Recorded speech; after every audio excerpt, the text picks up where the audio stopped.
Gas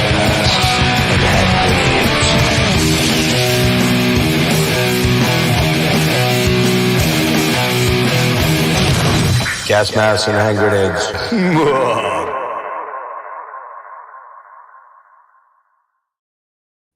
Hey, what is happening? It is Gas Masks and Hand Grenades here. Today on a early Sunday edition. We usually do these things kind of generally later in the day or at night, but today I got a bunch of stuff kind of piling up on each other, and in order to have my guest on today, we needed to do it a little bit earlier because he's got to get up and work tomorrow. Yep. Unlike some of us lazy, disabled people that don't sleep all day. That's not true. I don't actually sleep all day, but how you doing, Matt? Matt from Accusation Network is here. What's up, dude? Doing great. Good to see you. We were just talking about your background, a suitably Van Halen logo-ish tonight with the purplish, bluish, greenish, off-green coloring scheme. You didn't try that, right? What's that? Was that purpose for it, or was that just... No, it's just the colors I wanted. Yeah, it looks cool, man. Looks cool. Thanks. So yeah, I contacted you about this, I don't know, about a month ago, and I said I was doing this new series, and we locked in on a band pretty quickly. I don't think we did too much bouncing back and forth, and like a day, I think. Yeah, probably. It was interesting because you've been on a couple of the hang streams, maybe one or two, maybe three, where we've just been bullshitting, or we did like a topic where we pulled something in. But you haven't really been on any like my panels, right? That I'm aware of, right? No, this is the first, I'm pretty sure. Yeah. Yep. So it's kind of cool to get you in here. We're in the same general age range. We kind of grew up having a lot of the same influences. Probably got into, hard rock first in the 70s, obviously, Kiss and bands like What We're Gonna Do, Van Halen and Scorpions and things like that. And then we kind of progressed in through the thrash into the metal. But I think you also have an appreciation for a fairly diverse amount of stuff, right? Yeah. I mean, I listen to movie soundtracks a lot, like the score stuff. I like that quite a bit. Sci-fi and horror in particular. I have a big collection of that as well. I listen to some of the first wave hardcore a little bit. I kind of got into that in the 80s along with metal and then later thrash and all that. Crossover was a great thing when it happened. Do you do much 80s music itself, like Tears for Fears and Depeche Mode and Bauhaus and stuff like that? So when I got into the sort of new wave stuff in the early 80s, it was a lot of Gary Newman and Blondie and stuff like that. A lot of stuff on the radio. That kind of took a back seat probably come 82 and 3 when I discovered things like Black Sabbath and Ozzy. And then, of course, 83, you had Quiet Riot and Def Leppard, which pretty much exploded that year. Yeah, huge. That took my attention away from the New Romantics, the new wave stuff. Okay. Yeah. I did like some of that, too. What's that? I did like some of that, though. Yeah, I was just curious because, I mean, I didn't know, because since we're in that same age range, like I graduated in 84, and you probably graduated, what, 87, 88? 86. 86. Okay, so you're actually only 2 years younger than me. So we were kind of in high school around the same time. I mean, we would have been listening to Rush and the bands that were kind of big in the 80s. You know what I mean? And I just was curious whether you ever moved into that. But for both of us, this is probably a foundational band. I remember the very, very first time I heard Eruption with You Really Got Me, because it was those tracks were cemented together. I was riding my bike. Story, but I was riding my bike out in the neighborhood, and this dude at the end of the block, he was probably in his late 20s, maybe early 30s. He was a hang glider, and he was out doing something with his rig, and he was cleaning the wings or whatever he was doing. I'm just riding around talking to this dude. I'm, 78. I am what am I? Probably 12. 12. Yeah, I'm probably about 12. Yeah. And he's like, this song comes on. I'm like, I just I was beelining into his driveway, and I'm like, what is that, man? Because like I'm listening to at 12. I know Kiss, I know Styx, Come Sail Away. I know, believe it or not, Pink Floyd, because my neighbor got me into Dark Side of the Moon, but I'd never heard anything like that. I'm like, what the fuck is that, man? And to this day, I don't know that there's a more iconic. I don't think there is a more iconic guitar piece that's, yeah. I don't know. Can you think of one? Because I sure can't. Well, funny you mentioned that song because that's my intro to this band as well. Back in 1982, I had rented the movie Night Shift. Remember that little film? Oh, yeah. Ron Is Howard. that Michael Keaton? Michael Keaton and Henry Winkler. They become the morgue. So there's a party scene in the morgue where the frat boys are partying and all that stuff's happening. And blasting over the speakers is You Really Got Me. And I remember hearing that. And it's funny because at first I liked what I heard, but I was kind of young and I was kind of not quite into the heavier bands yet. Sure. So I kind of noted that this is a cool riff. This is a cool song. I didn't even check the credits for the band. I don't know why. That actually did come later. Right. But then what happened was, probably fast forward about January 84. I was on a school bus going to a little field trip, I guess. Cute girl in the back of the bus, total stoner girl with her denim jacket, her bangs down to here. Yeah. The boombox. She was in the back listening to Van Halen. It was older Van Halen. I know 1984 had just come out, but she's listening to older stuff. I was like, hey, who's this band? And she's like, it's Van Halen. I'm like, this is amazing, you know? So I then got curious about Van Halen because I heard that, but also then 1984 came out. Yeah. Huge Jump when it first came out. I really couldn't stand that song, but then Panama, I thought the teacher hit, and I'm like, all right, I'm buying some Van Halen. So I did buy 1984 first, liked more of the deep cuts on it than the hits. And then I went and bought the back albums, probably bought Diver Down last. Yeah, right. You gotta go into that later if you want, but yeah. Yeah. No, it's funny. Now, I did buy the first album I got was Van Halen 1, the debut, but I probably didn't get it until maybe 79. And by that time, I believe, I'm pretty sure, I should know this off the top of my head after doing my research, but I don't remember. I had too much going on. Yeah, 79, March. The second album was already out at that point. I remember I got this and both in the same time frame, right? And the interesting thing was I remember thinking that You Really Got Me was their song, but it wasn't. It was a cover. I thought that too. The Kinks. I think everybody probably thought it back then, right? Because they were pretty infamous for doing covers, pretty much a cover most every album, not every album, but most every album. Right. And but to me, I think these guys are kind of the iconic 70s, late 70s rock band. I mean, you got a folk hero gunslinger that's like, reshaped guitar. There's a couple guitar players you can point to that reshaped guitar. Hendrix, Eddie Van Halen, probably Yngwie, Uli is in that conversation because Uli was probably first, but he wasn't quite the shredder that Yngwie was. Sure. And then maybe Dime, and you got a lot of guys in there. But of all the guitar heroes, Hendrix and Eddie they're kind of like the two figureheads, really. Okay. And for me, anyways, I think that's how I kind of look at it. As far as a guitar player, who really kind of reshaped what was going on with guitar? Eddie was not the first tapper. The first tapper goes back into the 50s, man. There was an Italian guy that was doing acoustic stuff, but it wasn't the level of what he began to do was so out there and so outside the box and everything. So, by the way, I forgot to even note anybody in the chat. Sorry about that. Hey, what's up, Nate? Hey. AZ Mick, what's happening? Celtic, what's up, dude? Dreadful Rick is in the house. I'm shocked. Dreadful Rick wasn't drinking last night. That's why he's up. Yeah. Yep. But yeah, so I don't know if you feel the same way, but I mean, it's really hard to overlook Eddie Van Halen's importance to everything heavy and hard rock. Right.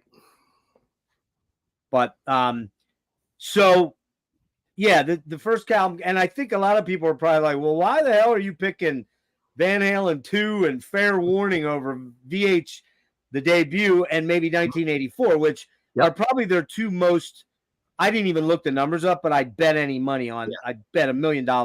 Those are the two big sellers. They have to be, right? Possibly, yeah. Yeah. So, I mean, 84 is probably the number one, but we'll have to look that up. Maybe somebody can look that up. Probably should have done that. But why did you choose Fair Warning? I'm curious.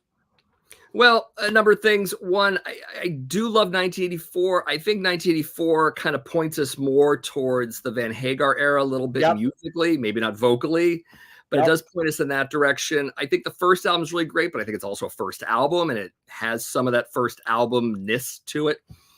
I was actually kind of torn between Fair Warning and Women and Children First, because I think those two albums for me are very definitive. I think Fair Warning for me wins by a hair, and I'll probably go into that later.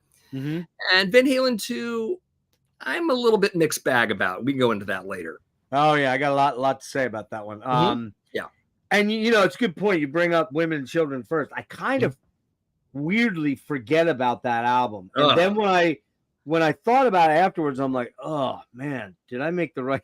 I must have said that at least 3 times. Did I make the right choice here? You said that on Dokken as well. I did. I'd say it on all these, because then I'm like, there's, every band for me, with the exception of Rush, and even Rush has that core group of 8 albums that I can't separate from. But every band has that quintessential period where they just are firing on all cylinders, right? Yeah. Now you could say Diver Down was a pretty poor diversion, I would say. 5 covers. A lot of covers. 5. Which showed me that they were out of material, didn't want to write material, probably starting to argue a bunch. There's probably a lot of, dissension in the group, because Roth's not an easy guy to work with, and Van Halen brothers are Van Halen. But then you get 1984, and it's this monster thing, and you're exactly right. It points the way to 5150 and some of these other albums where Eddie's getting more into the keyboards, and he's doing less with the guitar. Still a lot of great banger songs on 84 though. I mean, it's stuff like House of Pain, man. Just good stuff. But yeah, it's one of those things where when you have a canon band like this that was so kind of instrumental towards taking the 70s thing into the 80s, and they're putting they're putting a lot of material, and I air quote that for a reason. I'll say in a sec why. They're putting a lot of material out in a short amount of time. Between 78 and 84, it's 6 albums? Maybe. I'd have to count them. Yeah, 6. Now, the only caveat to that is that most of these albums are barely 35 minutes, which is, mind-blowing that, like mine is 31. What's that? Mine's 31.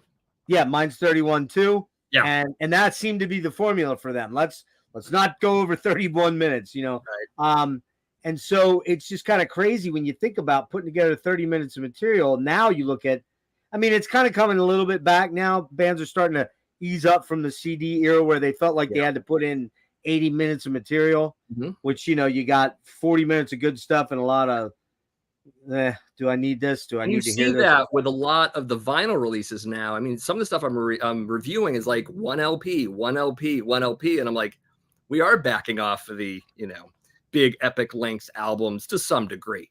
Which is great. I think it's a good thing. And you know what? It really kind of shows that the formula back then was pretty sharp. Get in, get out. The attention span of most human beings, even in the day and age before 24/7 news, before these things, we still are a creature that can't be completely locked in for long periods of time. You think about your work day. You don't have to say anything out loud, but I'll go on experience from my work days back when I was working full time.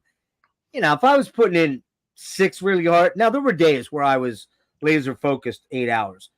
But most days, man, I'm checking my texts, I'm checking my email, I'm checking my MySpace back in the day or whatever, or a forum that I'm on. I'm like, I got to get this report done. But, oh, wait, what's he saying about that album? Yeah, that kind of thing.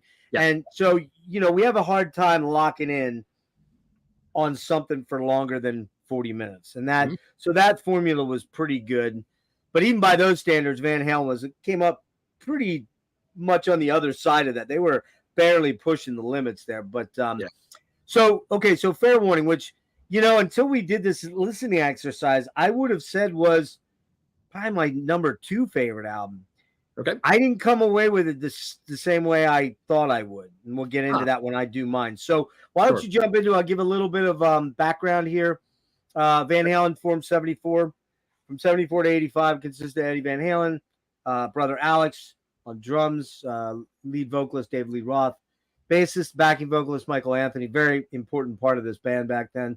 Upon its release in 78, the band's self-titled debut reached 19 in the U.S. Billboard pop charts and would sell over 10 million. There you go. So that's far surpasses our two albums. I know that. I'm not sure on 84, but I bet it's more than 10. Really high. Yeah. Has to be with Jump and Panama, and there has to be. For Teacher. I'll Wait was a minor single too. That's right. I'll Wait, which I really like that song. That's one of my favorite songs. Yeah. Somebody want to look that up for me Rick, look that up. See how many Fair Warning sold for me, if you would, please. So Fair Warning comes out. It is their fifth album, right? I got fourth for some reason. Wait, Diver Down was after Fair Warning, right? Yep. Yeah, fourth album, my bad. Released April 29th. Yeah, right here it says April 29th, 1981, recorded March through April of 81. Now think about that. Yep. March through April. They recorded it in 2 months. 2 months. Bands now with digital stuff take 3 years, 2 years, whatever. Yeah. I mean, back then, bands wrote an album, toured it for whatever, 9 months to a year to 15 months. Boom, they were back in there, and they had to put another album out, and they had to get back out on the road. Yeah. Sunset Sound Studio recorded that in L.A. Warner Brothers label, Ted Templeman. Real quick, it was sold more than 2 million. Well, it was still the band's slowest selling album of the David Lee Roth era.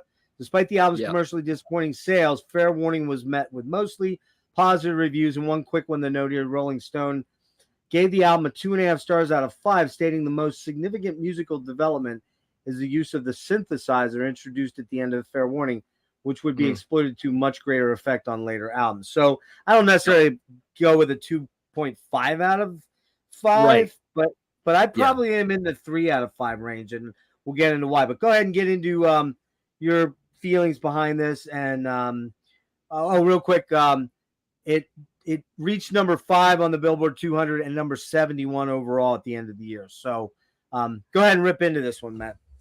All right, so I'm gonna do the track by track. That's cool. I do have notes here as well, because go for it. We're old. Track 1, Mean Street. Track starts with Eddie's signature tapping, going straight into a really cool groove riff. One of many tracks that has a real swing to it. Dave is also on fire on this one. Seems like it would have been a great driving song too. I'm probably going to say that about the opener to side 2 as well. I love the whole Lord Strike That Poor Boy Down part. I have to do it along with Dave every time I hear the song. Yeah. Pretty great. Great solo work from Eddie, of course. Longest song on the album. It's almost 5 minutes long, but it really doesn't feel long, which is pretty cool. And the intro, just real quick, the intro is almost a minute long. So it's really, the vocal section's only about 4 plus, Yeah. Yep. Track was originally called Voodoo Queen. It appeared on the Warner Brothers demos for 77. Had different lyrics. It's weird that they retired this track from their live sets after 1983, but they brought it back for the Gary Sharon era. It's interesting. I bring that up. You just had to bring that up. I actually tortured myself by watching a clip from 98 with him singing this song, and it was awful. Yeah, I bet. Just awful. Yeah. No David Lee Roth by a country mile. Yeah.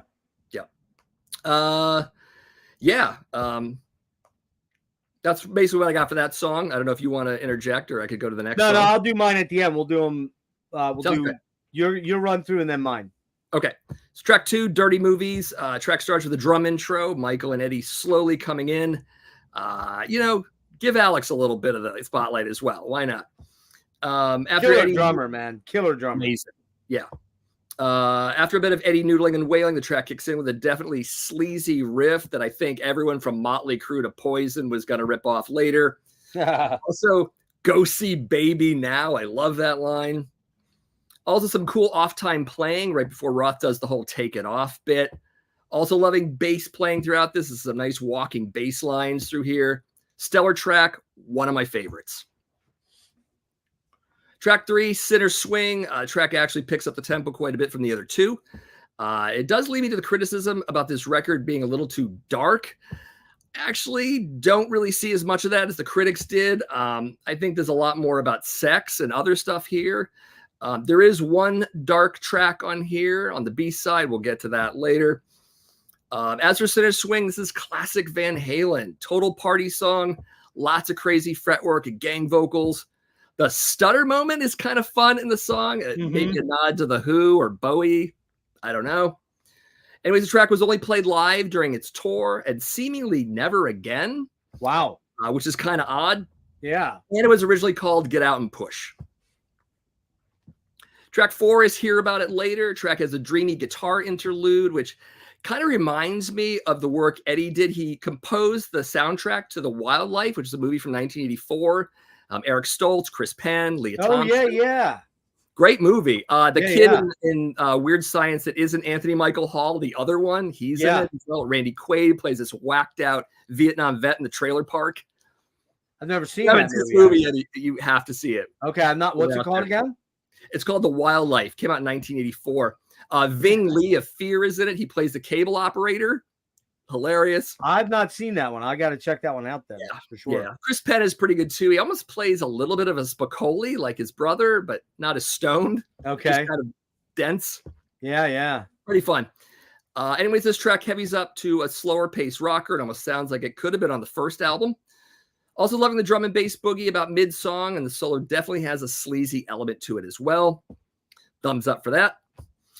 Track was played on the album's tour, but was a cut from future sets until a different kind of Truth tour.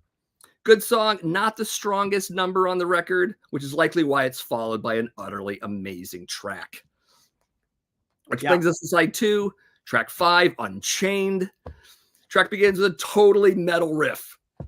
Easily one of the heaviest Van Halen songs ever. Eddie said the riff, even though his own, actually gave him chills every time he played it or heard it, which I get. Track was originally called Hit the Ground Running. It is not only a fan favorite, but a band favorite. They even opened the shows on the 1984 tour with the song.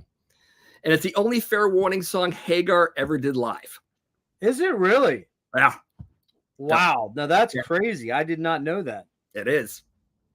One thing I caught here in the opening riff is a guitar tone that would later seem like it sounds like a little bit of the Warren DeMartini of Rat. I think it's well known. A lot of the LA hair bands, especially the first wave, worship the hell out of Van Halen. You know, whether they were a singer and it was Dave Lee Roth, or it was a guitar player and it was Eddie Van Halen. Right. That was everywhere. So love that. Also cool riffs, cool lyrics. Gotta love the Roth and Templeman exchange in the studio. The whole "that suit is you" thing. I love that. Totally Diamond Dave, cheese and all.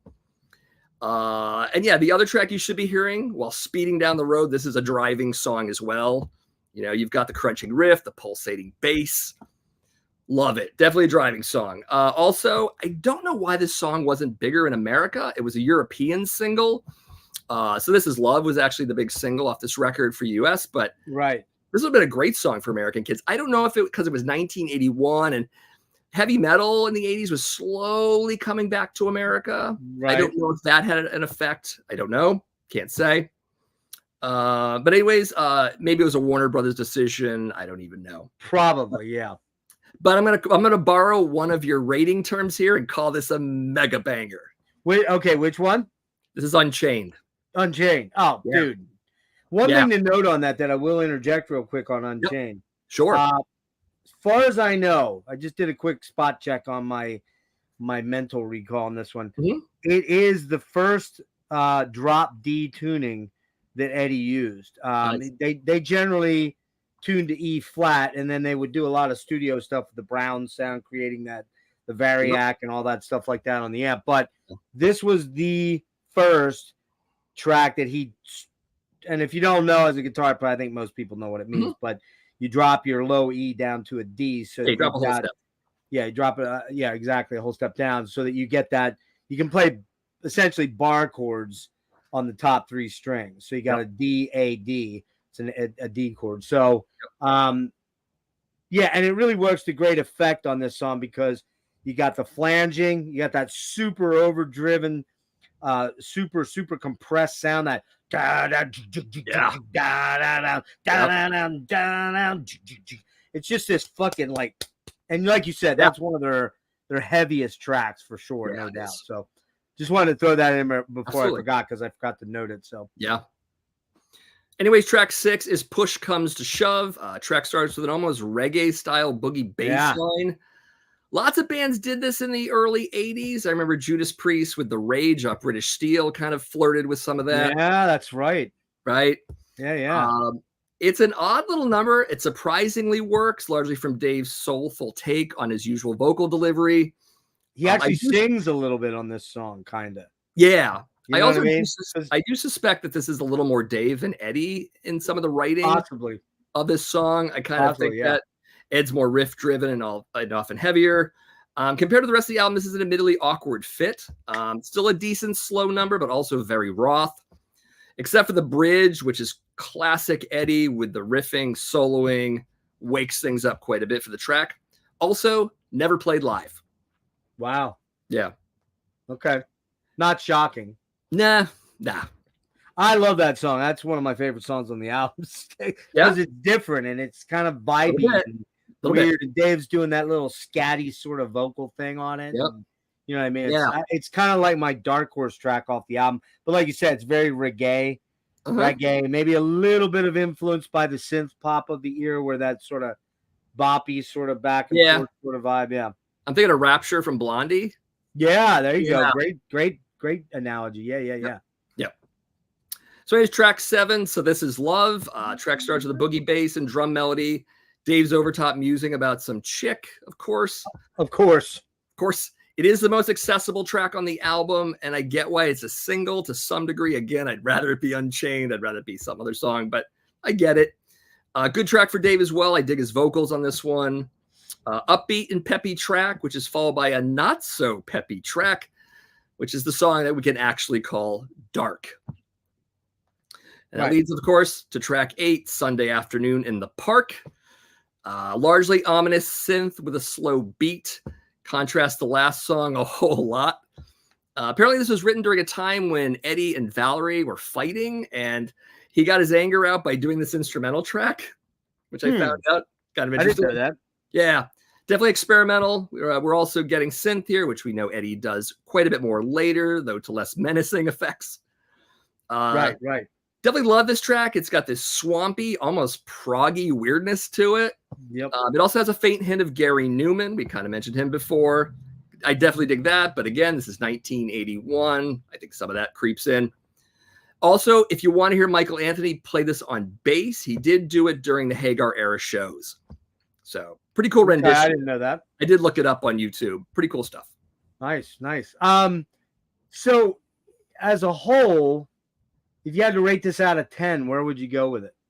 You want me to tell you? You want me to finish to the last song? Oh, I'm sorry. I thought you finished. Oh, we were still on. I goofed. Thought that was the last track. My bad. Nope. My bad. That would have been an interesting ender, though. Track 9 is I'm gonna foreshadow. My problem with this album is the last 2 tracks. We'll get into it. Okay. All right. Yeah. Track 9 is One Foot Out the Door. Final track on Fair Warning fades up from the last song. Picking up the pace a bit, Dave's rapid lower register singing, followed by killer fretwork from Eddie. Not peppy, but not Sunday Afternoon in the Park either. Right. Interesting album ender. It clocks in at a little under 2 minutes. Quick exit, but maybe that's also the name of the song. One foot out the door. We're leaving. Here we go. Bye. So good point. Yeah. So that's what I got for my track by track.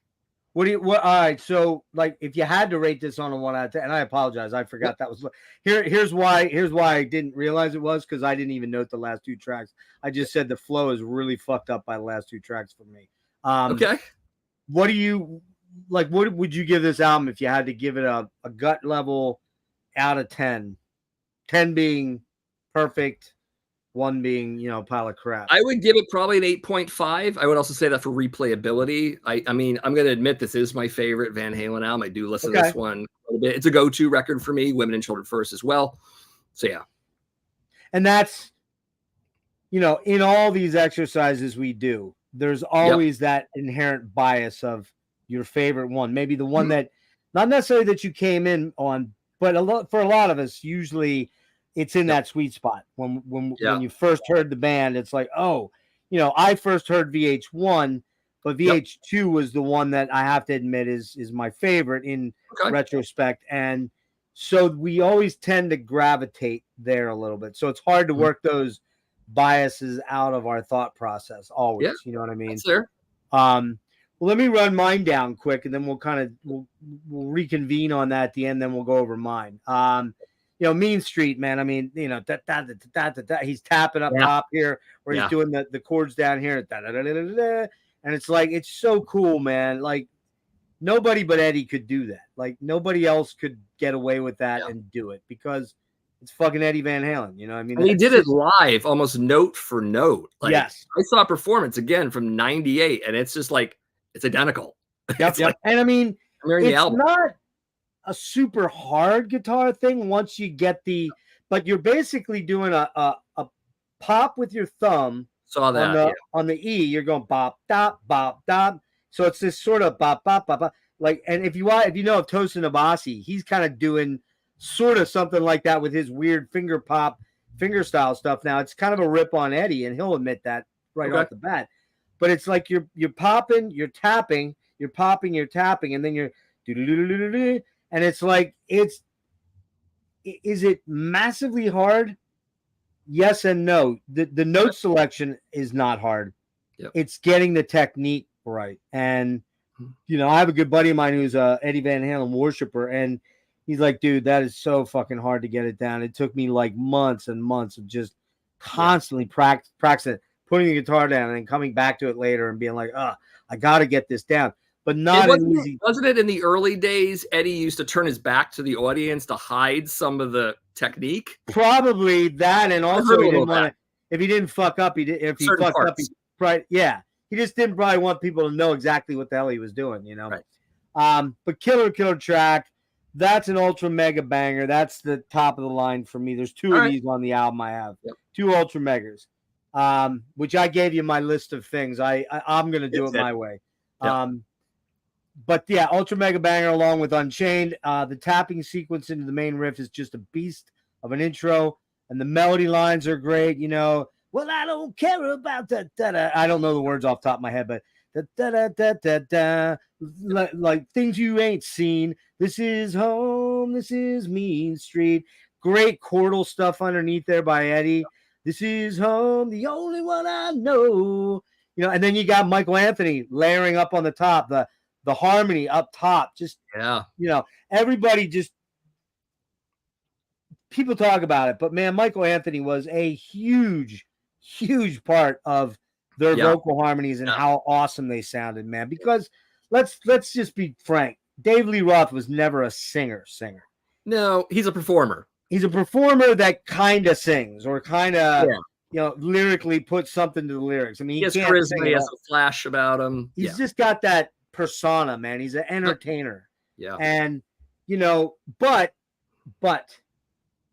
as you noted earlier, I've saw Van Hagar 3 times. Saw Van Hagar once. I never saw Van Halen with. I didn't either. I had a chance to in '84, but I didn't go. It was a weird deal. It was with an ex-girlfriend after we split up, and the tickets were weird, and I ended up taking a buddy instead. What years did you see Van Hagar? The first one was on 90125. Or wait. Yeah, was that the first Van Hagar, right? No, 5150, and I think OU812. No, OU812 was the second one. Yep. 5150. That's Okay. Why I said 90125. That's yes. Right. 5150 was the one with Dreams and What Love Could Be or whatever and all that stuff. Yeah, I went to see him that year, and it was killer, man. I mean, they were awesome. I never really loved Sammy and Van Halen though. I just never really liked it. And they turned the more that Eddie kind of flirted with Sammy's ability to sing, and Sammy can sing. He's a great singer.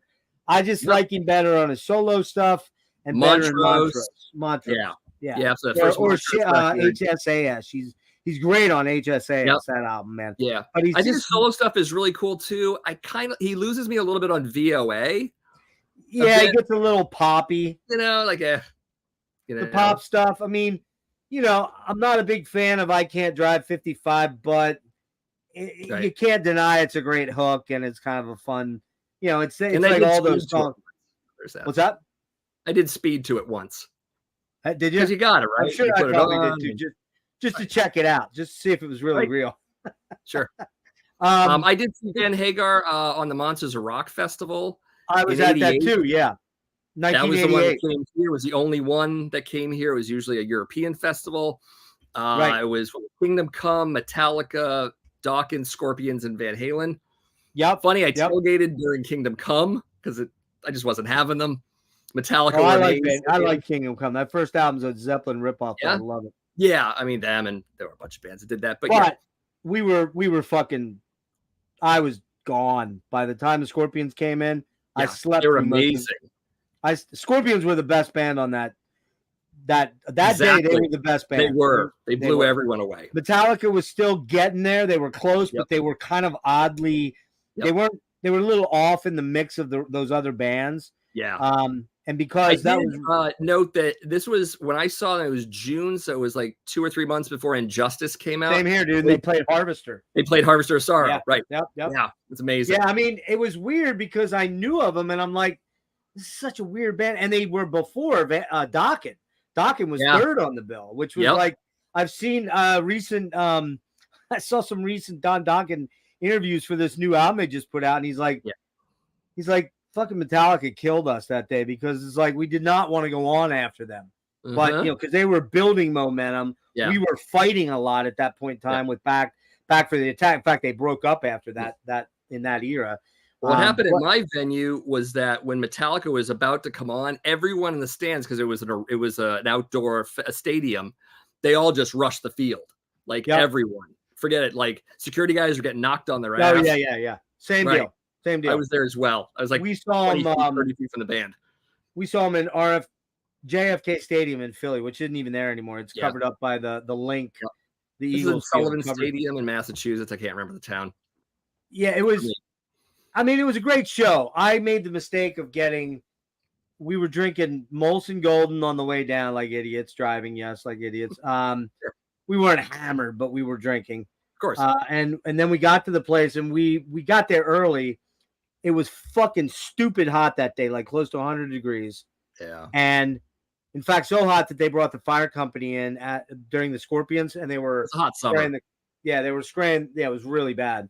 But I was drinking Jack Daniels, and I am not a good Jack Daniels drinker. I am things can get very messy with me and Jack Daniels. So, and I love what ended up happening was we smoked a bunch of dubs too that somebody gave us up on the bridge. It was funny. I had to piss so bad, and we were in this line of traffic on the Walt Whitman Bridge, huge long bridge. And I went up to this guy. And I'm like, hey, here's 2 beers. Don't move your car. I got to piss bad. Just stay real close to me. So I got on my knees and pissed. And I didn't give a shit. I had to go, man. There was no way I was going to be able to hold it. Yeah. And they move up, we move up a little bit, and they run back and they throw 2 doobies in, and the dude's like, I got to piss too. Don't move. I'm like, well, I can't move. You're in front of me, dude. I'm like, I'll run you over, But we smoked those dubs. I was wrecked. By the time the Scorpions were over, which I kind of remember I went up to the front for. Yeah. I went out to the parking lot and slept through almost all of Van Hagar. I remember like 3 songs, and then I think I started to get like sick from the heat, and I went out and fell asleep between our cars. How I found our cars, dude, no idea. I was that fucked up. Bad. I saw one song from Van Halen. Because what happened was I had a night crew job. My buddy who I worked with was there, and we were about maybe 40 minutes outside of Worcester, Mass, and we had to get back for work. And I'm like, you know what? Let's just watch the first one so we can say that we saw Van Halen. I don't even remember the song, but we stayed for one song. I'm like, all right, that's it. Let's go. Yeah. So, yeah. I was there for the other bands. Yeah, I mean, it was a killer show. I mean, as far as what I remembered, but I had Rick, of course, with the puns. Jeff had a blackout during. No, it was a little after the Scorpions, but close enough. I was getting there. Yeah.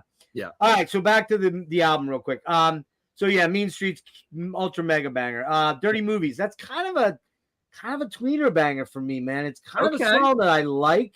I like the chorus, but I think the rest of the track is kind of unmemorable other than the intro drum thing. That, you know, the do, ch, do, ch. And then they kind of get into it's kind of a slinky, you know, Dirty Movies, obviously. It's supposed to be sort of a sleaze track, you know. Sinner Swing, man, that's a mega banger for me. Great. Super funky, swampy. The early, I swear he says fuck in this. I swear he says fuck. He either says funkin' or fucking. I can't. Yeah. They kind of they meld it just enough that it's hard to tell for sure. Yeah. But this would have been. Is it funkin'? Is that what it is? I hear fucking. That's what I think I hear too. My brain wants to hear. Maybe I don't know. And I'm trying to think, man. Maybe you'll remember. This is 80. What year are we talking here? 82. The album is 81. 81. That's pre PMRC, right? Or is it right by in a few years? That's what I thought. I think PMRC was like 83, 84, 85. The Senate or the hearings or whatever were 85. 85, that's right. They did it active in 84, so everything kind of ramped up to 85. So this has to be a pretty early use of the word fuck in hard rock. It has to be. Maybe, yeah. I'm sure there's somebody else that did it before them, but this is pretty overt and would have probably kept it off the radio. Yeah. Also, let's see. We've got so that's a good tune, not a great tune for me. I'm sorry, okay. Sinner Swing is a mega banger. That's a good great tune. Hear about it later. Mega banger, man. I love that song. That chorus is great. I don't wanna hear about it later. Great chorus. It's kind of got the vibe and groove of I'm the One, you know. I'm the one you love. Mm-hmm. Yep. Hear About It Later has that same sort of vibiness to it. Okay. Then we get to Unchained. That's an ultra mega banger, man. Fucking gnarly, skanky riffs on that thing. Wow. Man, oh, God, so good. It's just a money song. Yeah. Money song all the way through. Push Comes to Shove. Kind of my dark horse, as I said. Right. Funky reggae swing to it almost. Yeah. Dave Lee Roth kind of scatting it. He does that. A little bit. Yep. He does it, and I cannot emulate this because I don't have the vocal chops for it, but he does a falsetto scream. It's kind of this, I can't do it. I don't have the chords, but he goes up, and it kind of has that raspy falsetto. It's not strong. It's not a strong scream. Yeah. It's not a Jeff Tate scream or a Ray Alders scream or a John Arch scream. Nothing like that. It's more like it's kind of like a bunch of cats being strangled in a bag, but it just it's cool though. It's David Lee Roth, right? Yeah, it is. Of course.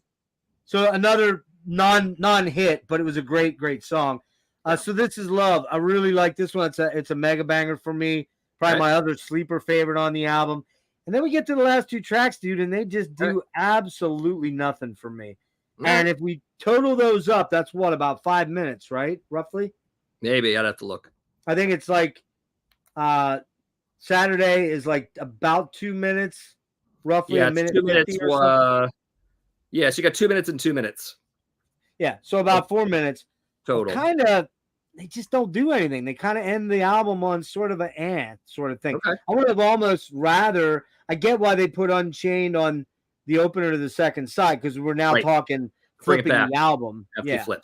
Right. But man, Unchained would have been the banger way to close the album, right? I mean, it just would have. But okay, maybe. You know, but here you go. It's like Monday morning quarterbacking. If I would have ran that play, I would have won the game. You know, sort of that kind of thing. So for me, you know, I used to think this. I actually, Matt, at one point in time, used to think this was my favorite album.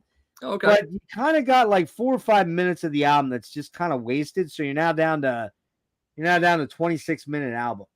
Okay. That's more like an EP, really, in a lot of ways. Which I don't really have an issue with that, but or Rain and Blood. Well, that's true. 29. Yep. As you mentioned, this is probably their most darkest album. I don't think it's as dark as everyone else says it is, but all right. Yeah. But I mean, it's kind of got this weird. I will say on this album too that other than Mean Streets and Unchained, Eddie does experiment a little bit more with his guitar tone on some of the songs. Mm-hmm. It's not like that consistent VH1 or VH2 tone on it. In other words, so I'd give it a strong 7.75. All right. That's about it. I'm not going to go quite an 8, but I kind of feel like there's 3 borderline filler tracks. The last 2 and Dirty Movies is not a track I feel like I need to revisit a lot. But it's still a good album. It's still, a very solid album in their canon. And Logan asked earlier, Logan jumps in late and is like, why didn't you pick the number 1 album, the first album? Well, we kind of addressed that at the beginning. We could have. Maybe we should have, but we didn't. So it's just one of those things, I love the first album. It's a landmark debut album. There's no question Atomic about it. Punk, for God's sake. Yeah. Great song. That's right. That one, right? Yeah. That fucking song rips, man. And it is funny when we don't need to litigate these other albums, but I was playing Van Halen 2, and after that came on, it went to Jamie's Crying. The track came up. I'm like, man, this song is so good. And then I had to listen to it, right? I couldn't just turn it off.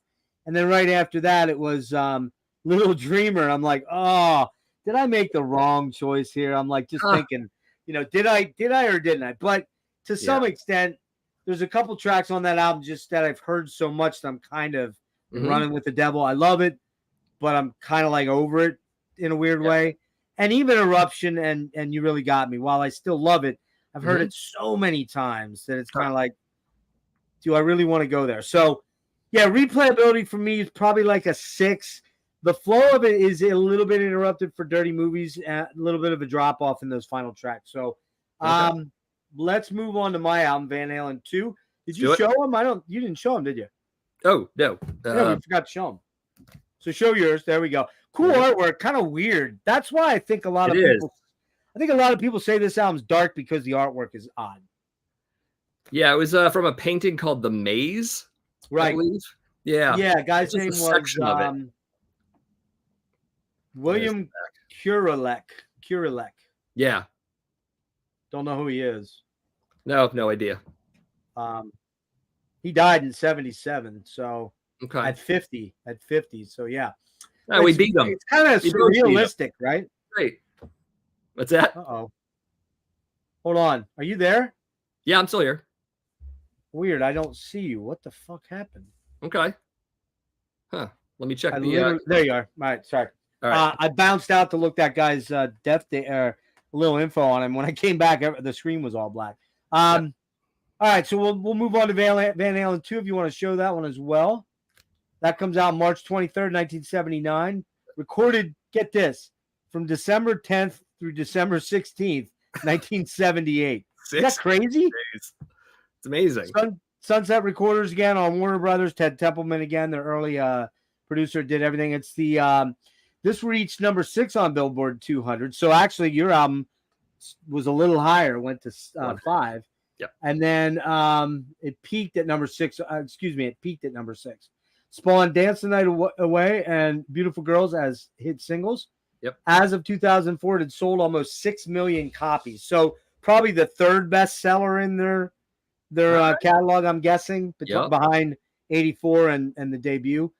Critical reaction to the album has been positive. It's a feel-good party atmosphere of the song. And I agree. That's a lot more of the element of what's going on with this. The recording of the album began on December 10th. Just 1 week after completing their first world tour and was complete within a week. The band used a Putnam 610 console to record the album. Similar to the console Eddie would later install in his home studio in 83.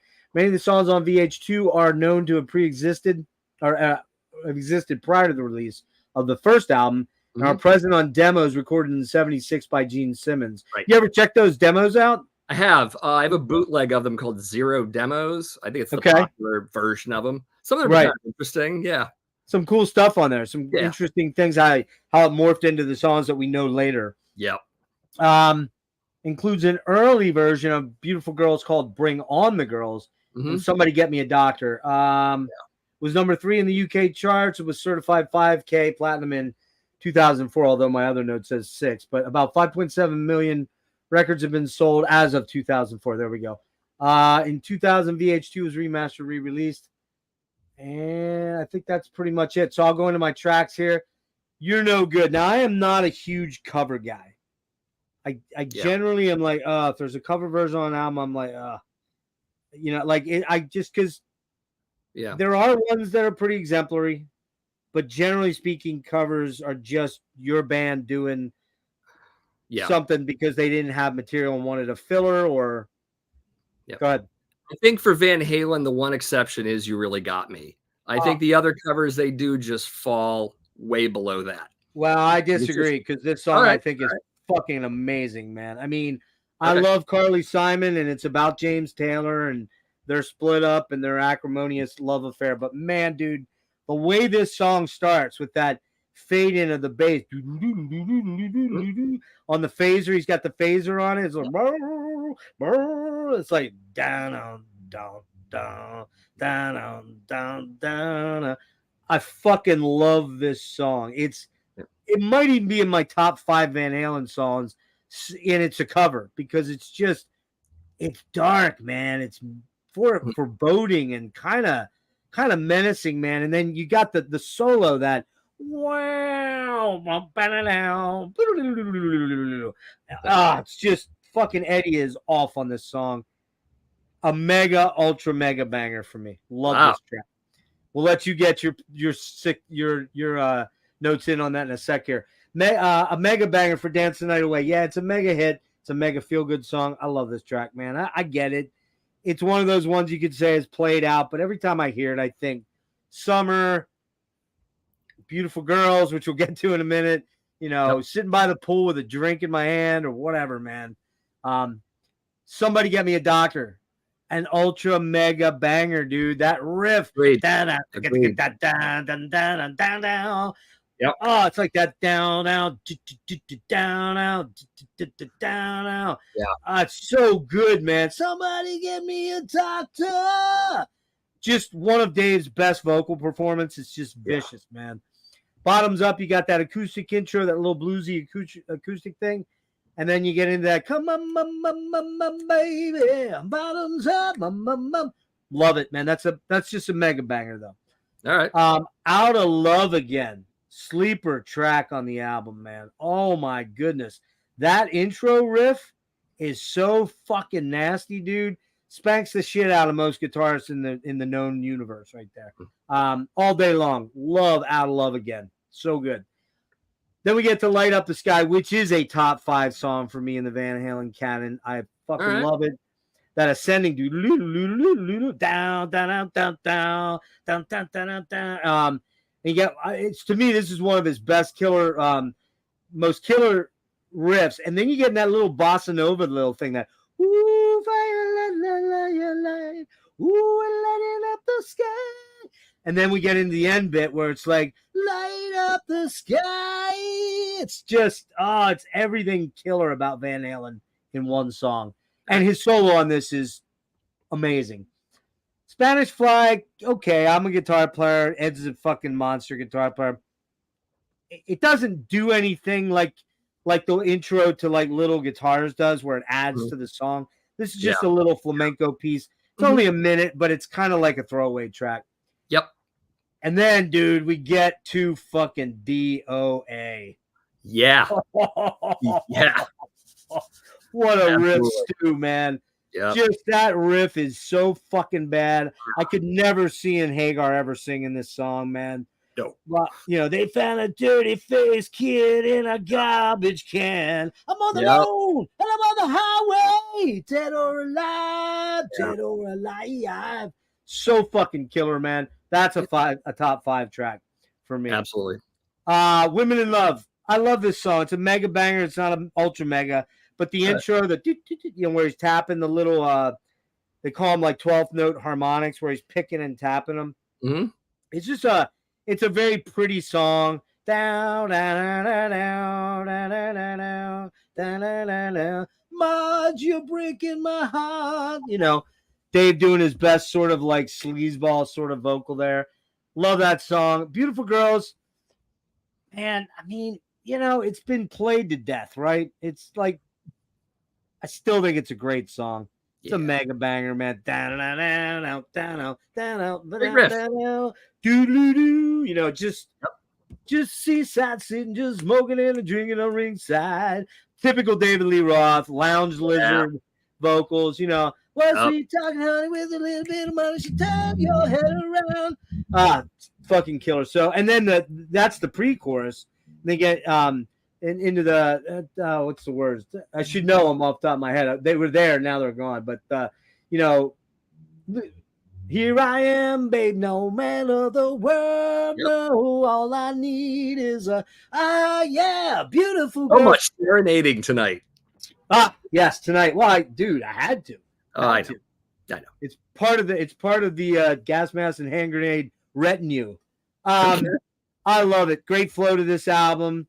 Yeah. It's just a summer feel good cruising album. This is a great driving album, man. I've never actually had a convertible, but if I did, this would be a top down, crank it way up sort of album on the highway where you're just letting the riffs flow, letting the good times roll. But again, like all the VH albums of the Roth era, it's a good bit of substance in a very small quantity, right? Mm-hmm. And you get, you know, it's just crazy to think that a lot of their albums very rarely ever top 34 minutes. And I think Diver Down's only like 28 minutes, if I'm not wrong. Maybe. I think it is 28, 29. If you think about it, man, see, I don't really hear it that way, dude. I mean, I really don't. It's okay. He's done better, you know. I mean, it's not one of those things that I'm like, oh my god, it's Eddie on flamenco. It's okay. It's good. Mm-hmm. It's good, but I've heard way better flamenco stuff. I mean, that's you know, I'd rather listen to fucking Al Di Meola do something like that than Eddie Van Halen. That's just me. Don't get me wrong. I love it, but I don't love. I just feel on this album it's kind of weirdly placed. Which so for me, replayability on this one's probably a 9.5, 10. It's just that easy to. I listened to it 5 times in prep for this. Still don't know the words, but I listened to it 5 times. I mean, that's just me getting old and my disease. But yeah. So your turn, man. Oh, and this is a 9.5 out of 10 for me all day. All right. So I'm not going to be as nice about this, I guess. Okay. All right. Starts with You're No Good, which is a cover song, something they did 5 times over on Diver Down. An album I can't stand, easily one of the worst of the Roth era albums, at least for me. Yeah, but hang on a sec, Matt. We're not talking about Diver Down. We're talking about Van Halen 2. That is true. I was talking about Diver Down just as another because you hate it so much. Other songs. There are 5 covers on Diver Down. I got you. This is a cover. That's where I'm going. Also don't feel this is a strong album opener. I don't know what else I would pick on this album, but it might not be this one. I don't know. Anyways, Dance the Night Away, a mid-pace rocker that could have fit on the first album. It's fine, but it's also a little bit fluffy. A little bit. Somebody Call Me a Doctor, killer song. I think we both agree on that. One of the best on the record. It's got a relentless groove, some good riffs, and the vocals are just fantastic. Bottoms Up, fun boogie riffing, but not really memorable for me. It's fine. Out of Love Again definitely reminded me of how much Eddie loves the boogie riff. Yes, it also reminded me of the sort of persistent use of the group vocals, that specific style that they have in the choruses on this one. Other bands have their own signature version of that. Def Leppard comes to mind. It's pretty generous on this record. I know Fair Warning does it a little bit, but I think this album does it a little bit more. Light Up the Sky, decent rocker, but doesn't stick with me, unfortunately. It does sound like a throwaway track from Van Halen 1, but souped up a bit with an admittedly killer solo and some cool drumming. Spanish Fly, instrumental track, showing off Eddie's acoustic playing. Only a minute long, but I just didn't feel it was really necessary here. It felt like filler a little bit. DOA, the other killer track on this album. Love that lead-in riff for days. Very heavy. Also digging Roth's vocals here. Funny enough, I think this would have made some sense on Fair Warning, this song, due to the heavier playing and the lyrical content. Yeah. I would have liked to see this somewhere between Mean Street and Dirty Movies. I think it would have had a nice place in there between those two. It absolutely would have fit better on that album. I agree. Had a vibe to it for sure. Yep.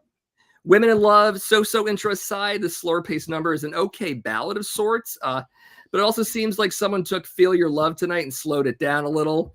I know it's an overgeneralization, but that's how the feel of the track comes off. That's a good point. It does have similar vocal sort of similarities to it, yeah. I guess. Also, I did find the track a little unforgettable, or a little forgettable. I was going to say a little unforgettable. Not a little unforgettable, like a lot. We end with Beautiful Girls. Very cool lead-in riff. It definitely has a sing-along quality, especially after a few drinks, like you said. Oh, fuck yeah. Decent, has a pop catchiness to it. I love Roth's fun vocal riffing at the end of the track. But that's Dave's job. Fun. So, yeah. Yep. That's what I got. Overall, for me, 2 great songs. The rest is anywhere from okay to decent. I thought it was way more formulaic than Fair Warning. Songs on your record are a lot shorter overall than on my record. Yep. Just by a little bit. Something I noticed. Also catching a similar vibe in a lot of the tracks on your album. I caught a little bit more sameness than on Fair Warning. Not a lot. I wouldn't disagree with that. Not a lot, but some. No, I wouldn't disagree with that. I think there's a little bit formulaic. You might want to go maybe tiny bit, but I think they're catchier than most of the songs on Fair Warning. That's the thing. And whether that's a good thing or a bad thing, right, is neither here nor there. It's just how you're hit by it. And again, as I said, this album came so fast on the heels of the debut. Yeah, literally months. Yeah, or within the year, and I was just kind of stepping into this thing that was Van Halen right around that time. And so it was kind of like this hit harder right at the time. And actually, you brought it up earlier. You know, Women and Children First kind of came out not too long after this. Again, they were, formulaically, or not formulaic, what's the word I'm looking, assembly line putting out albums kind of. Right. Because that's what labels did. They wanted product, go tour product, because they made most of the money. Right. The labels did on the record sales, not on. Kiss did 2 albums a year up until Dynasty. Exactly. Yeah. And that was kind of the thing. The band made most of the money on touring. Yeah. They actually made most of the money on touring, and then points over a certain amount that was sold on the album. But this is in the era when albums were king, when albums were selling millions of albums. Not like today where, if you sell 40,000 albums, that's a massive success. I mean, it's just a totally different paradigm we're working in now, as opposed to 40 years ago. And so bands back then would go on the road to make money for themselves, but the real moneymaker for the labels was to sell the albums, and they sold. So they wanted to get them back in there and get new product out, to get new product on the shelf to sell you more albums. So, and we're talking back in the era, as you remember, I'm sure you remember, Matt, where when we would go to the record store, a vinyl album was $6.50, $7, I believe it was. Yeah, for me it was $7.50 or $8, but $7.50 was usually the price. And now, just the other day, I bought the new 2 mold. It was $32, and I was like, "What the fuck is going on here, man?" And they wonder why we're not buying product, right? Yeah, that coupled with the fact that now, quite frankly, to go to most shows, even club shows, it's gonna be $100 a night for you, almost easily. And if you go to an arena show, get the fuck out of here. You're gonna spend $300 for 2 people to go to an arena show and get drinks and travel and all that stuff. And that's just. And then the clubs are taking some of the merch total too. Exactly. So that means they have to jack the price of the merch up. Yeah. So now the $25 t-shirt that you always banked on are now $30, $35, $40 for a t-shirt. And I haven't been to a big venue show since. Oh man, I'm trying to think of the last. It probably was pre-pandemic. I guess I went to see Brian Ferry, maybe, or I can't remember. Maiden would have been the last really big giant venue, like arena place I went to. I paid $50 for my Maiden shirt, by the way. $50 for the t-shirt back in, and now I guarantee they're not 50 now. I bet you they're 60 or 65 and that's just fucking stupid, dude. For a young kid or a family, if they want to take their kid to see Maiden, you're going to be dropping $500, $600, $700. And like, who the fuck can sustain doing that? Yeah. So they're killing the industry, I think. The labels, the concert, fucking venues. Yeah, what's the name? What's the big ticket? Live Nation. Live Nation and Ticketmaster. Yeah. Monopolies. They're destroying it, man. Yep. They're going to destroy it for the bands because they wanted to make all this money back post-pandemic. Yeah. And it seems like they were doing pretty good for a while, but now I'm starting to see, even notwithstanding my illness, if I was able to travel to a lot of shows, like big shows, I wouldn't now. I just wouldn't do it. Yeah. I just don't want to blow $300 or $200 at a show in a night.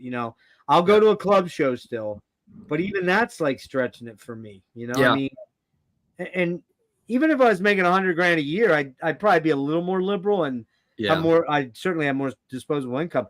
But I just don't know that I'd be like, yeah, man, I'm going to go drop $300 a ticket to go see Van Hagar or whoever.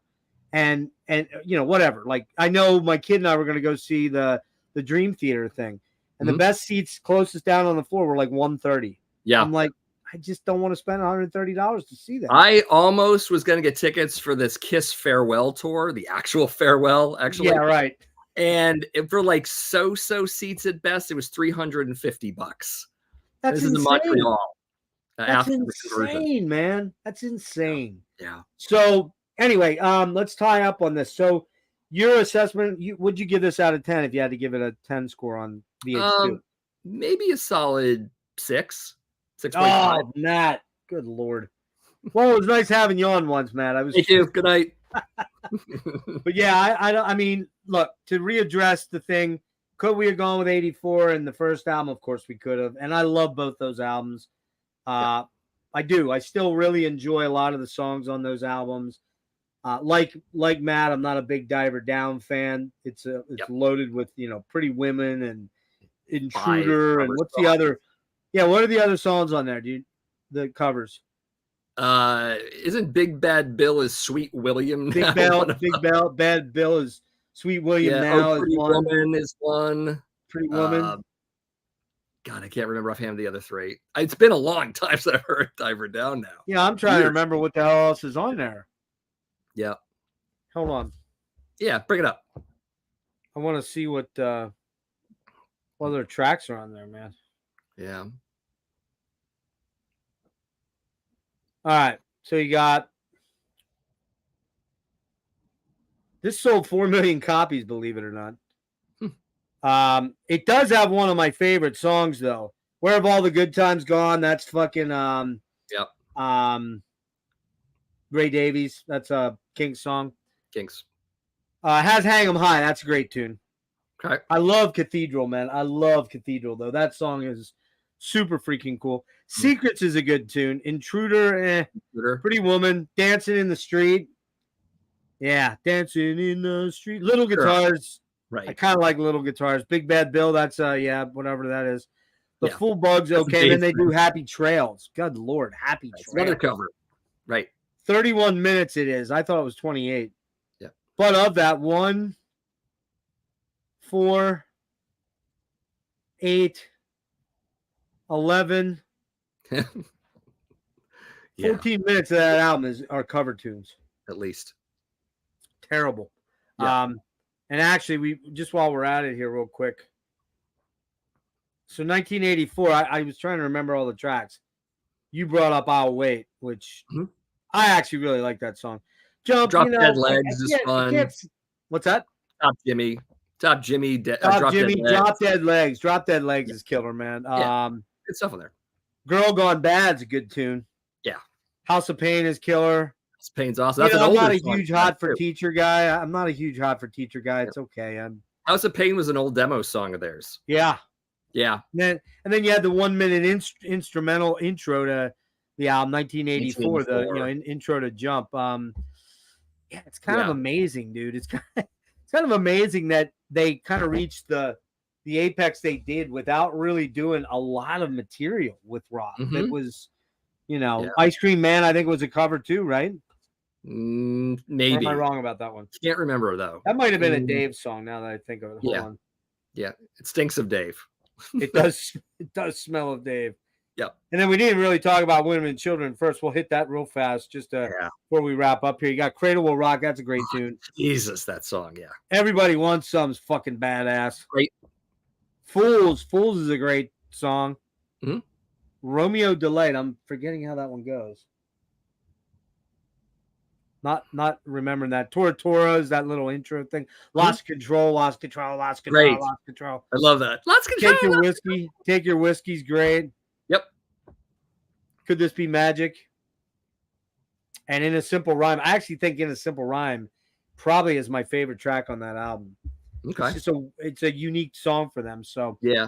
Well, listen here. All right, Vinyl Dreamscape wants to defend Diver Down. It's the sound of summer in full swing. When life was spent at the beach trying to talk to girls, a heavy amount of alcohol and lots of attitude. Man, I got to go with Matt on this one. It's just not a great album. Yeah. It doesn't do a lot for me. Yeah, Women and Children First is good. Kelty, you're absolutely wrong. 5 out of 10, man. Come on, dude. Come on now. Sorry, hold on 1 second. All right.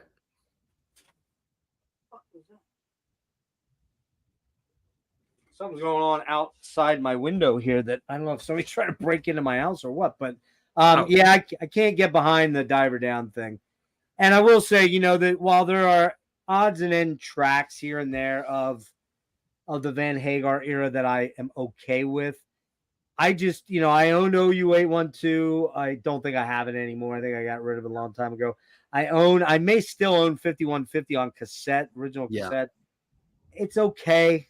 There's 1 or 2 songs I'm okay with, but it's way overblown on the keyboards.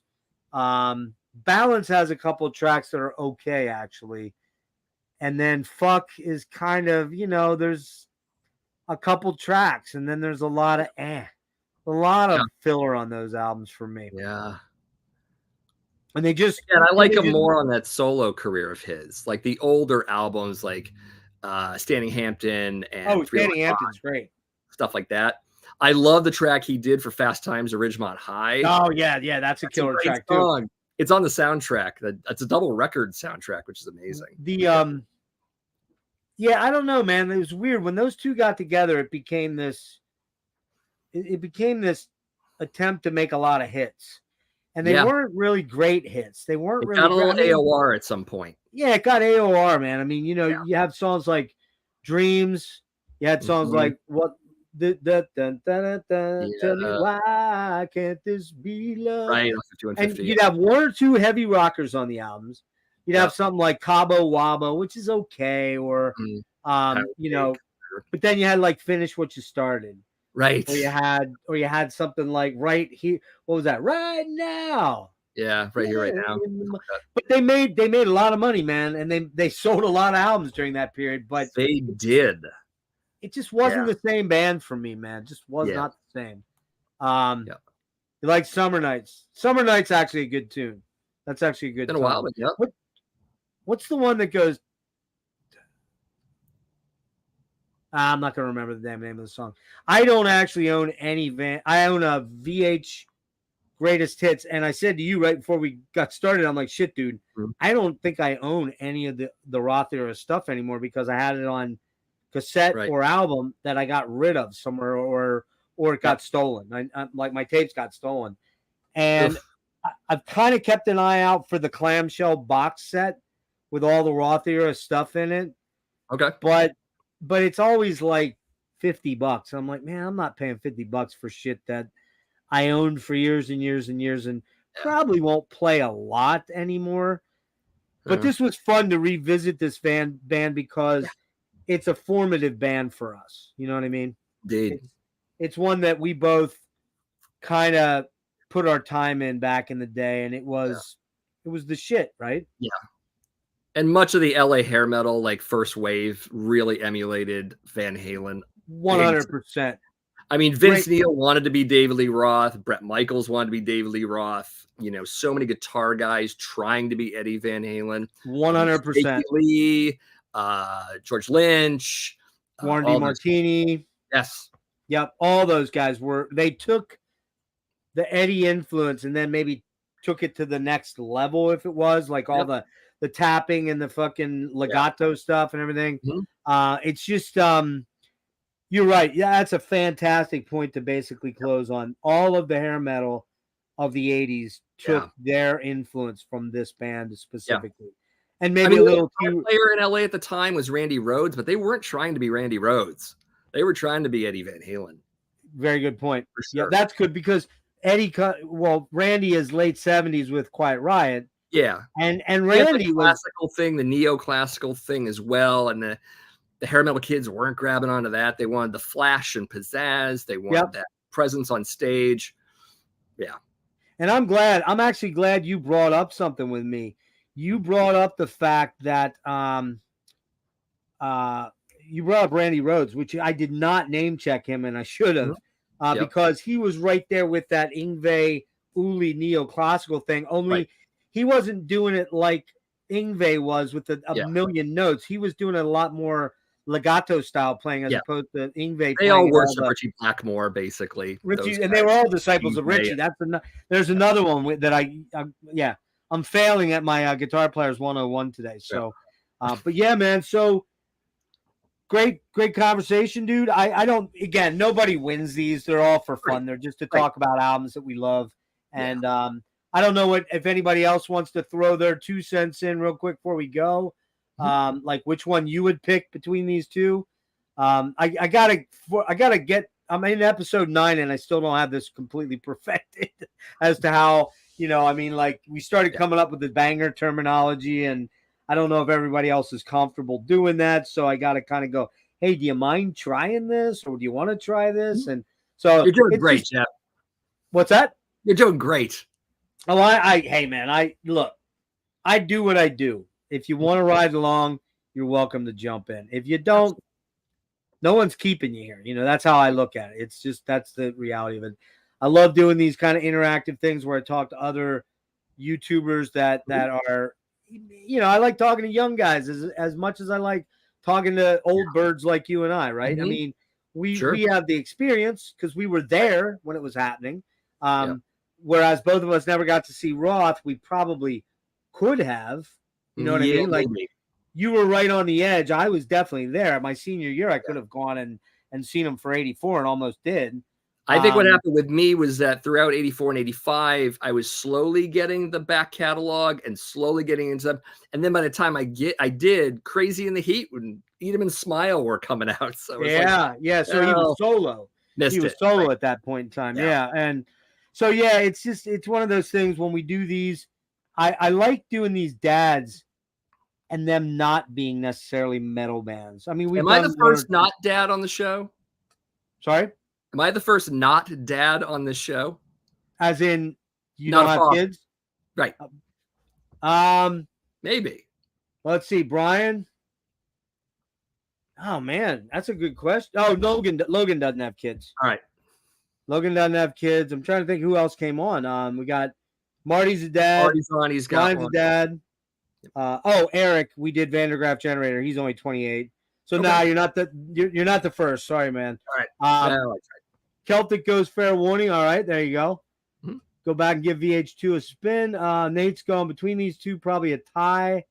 His favorite is VH1 and 84. So there you go. So, well, listen, I think we had 12 or 13 people in tonight, which is kind of cool.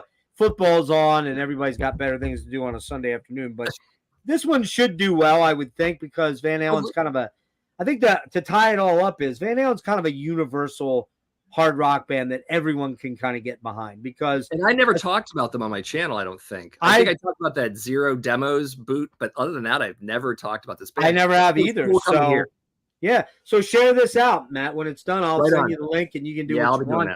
And I appreciate you jumping in, and it was good conversation, and I appreciate what I plan to kind of do with these is once I've run through my stable of, makes it sound weird, but my cast of characters, shall we say. I'm in the stable. You're in the stable. You're part of my harem. Okay, that's weird. My hair metal harem. But no, once we get to the end of everybody, and I've got about 15 more to go. Literally, I've got 25 people lined up with. Once we get to the end, I'll start cycling back. And I'll say, hey, you want to do another one? And you can be like, yeah, no way, dude. Thanks, man. I'm good. Yeah. Or just hit me with a new band. So think about that. If you want to do a different band in the future, I'm doing stuff like, just to let people know, I'm doing stuff like the Cocteau Twins. I'm doing stuff like Metal Church. I'm doing stuff like Devin Townsend, Merciful Fate, King Diamond. We're doing I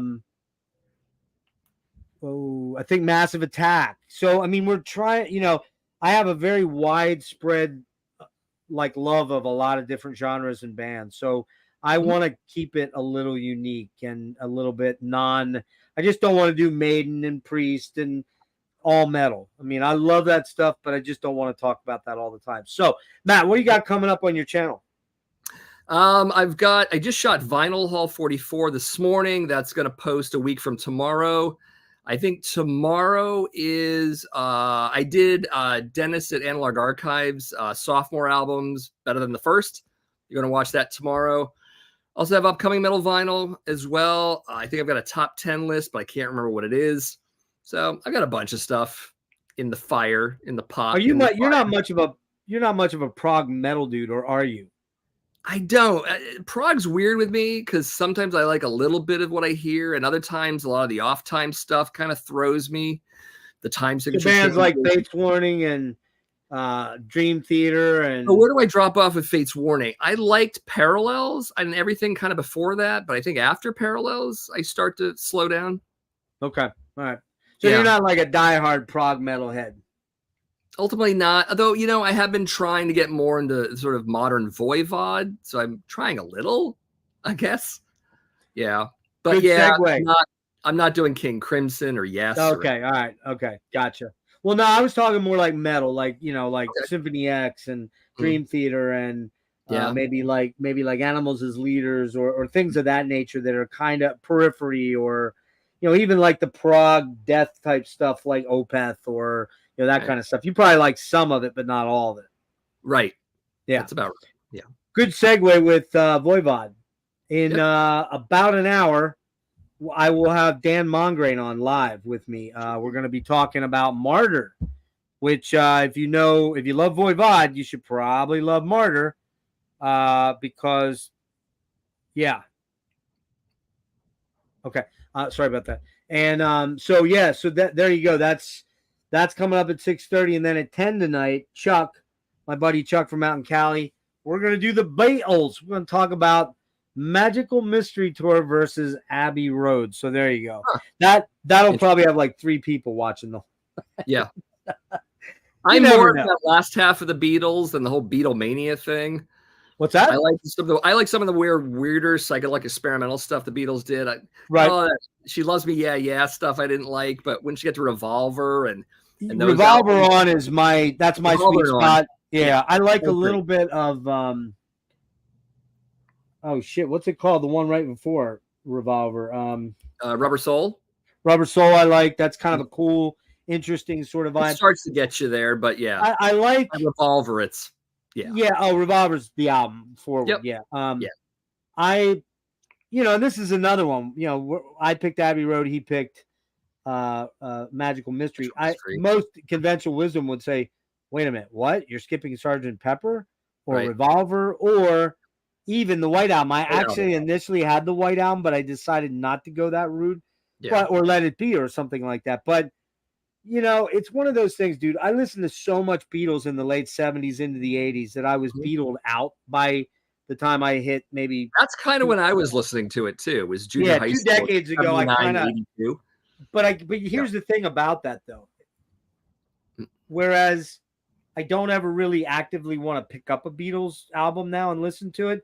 When I hear it, I don't turn it off generally. I generally don't go, ugh, because they just were such incredible songwriters. It's just hard not to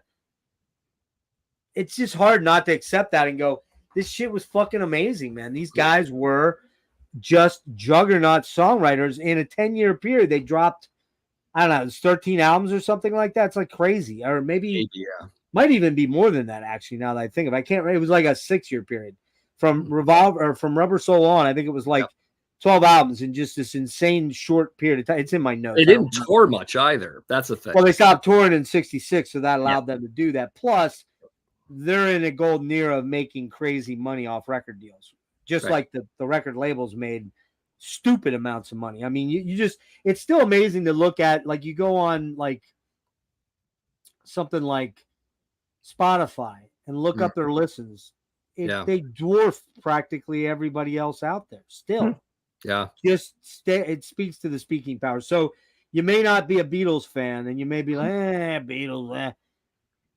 If you're a guy my age, you can't deny the Beatles were a very important band for you. I would never do that. So what are they? Something I listen to a lot now? No, but this is going to be fun to do this. So that's cool. Tonight. And then on Thursday, this Thursday coming up, Richie Blackmore's Rainbow rather, deep dive with Tom Draper and Craig Bierhorst. And beyond that, I'm not sure what's going on. I got some health things I got to attend to, so it might sort of finally slow down in the gas mask and hand grenades camp. I do have some feelers out for Derek Vella from Two Molds, probably going to be coming on at the end of the month. Don Anderson from Agaloc's going to be coming back, maybe bringing some friends along. Hoping Derek brings a few friends along. We'll see how that works out. I got Mike Abdow from Fates Warning coming back. Ray Alder. I'm trying to get Ray on. That's been kind of a sneaky thing. And I actually reached out to just got an email while we were talking. I reached out to Greg McIntosh from Paradise Lost. So we'll see where that goes. I met him actually. What's up? I met him. Yeah. Yeah, I saw Paradise Lost with Morbid Angel and Creator in Montreal. I think it was in '92. And after the Paradise Lost set, Greg came out to the crowd. And we watched, I think it was Morbid Angel was next, and we watched them together hanging out. So, yeah. I remember he's a pretty big dude, like pretty imposing, tall. Yeah, that seems right, I guess. I mean, how tall are you? I'm short, so everybody's tall. I'm a short guy. I'm about 5'9". Yeah, I'm 5'8", so everybody's taller than me. Yeah. So it's like I get by everybody I know is like 6 foot. They're trees, right? So but I just remember him being like big, like not fat, just like a solid man, Yeah. But I'm hoping to get him on because they're reissuing Icon. They actually re-recorded Icon. Heard about that? Yeah. And they're reissuing it, and I thought, well, you know what? Maybe I'll try to bring him on and talk a little bit about Paradise Lost history and what's going on in their camp, and that last album they did with Nick, that Host album, which I thought was pretty cool. Yeah, I got to listen to it some more. I think I need to spend more time with it. Very Depeche Mode. That's it. Yeah. Very Depeche Mode. Yeah. Which is kind of his thing. I get that. So Rick says 5'9" short. you'd have to meet Rick. Rick's shorter than I am a bit. All right. So he knows the struggle. Yes, Dan interview is today in 1 hour from now. So we're gonna sign off here in 1 sec. Yep. My pick was Abbey Road, Nate, and that's at 10 o'clock tonight with Chuck from Chuck, aka Mincecore Fiend. If you know, you know. But anyways, Matt, thanks a million, dude. Hang on 1 sec. I'm gonna sign off and we'll wrap this up. And just want to talk to you backstage a minute. Cool. Everybody, see you at Dan Mongrain in an hour. All right. Hang on.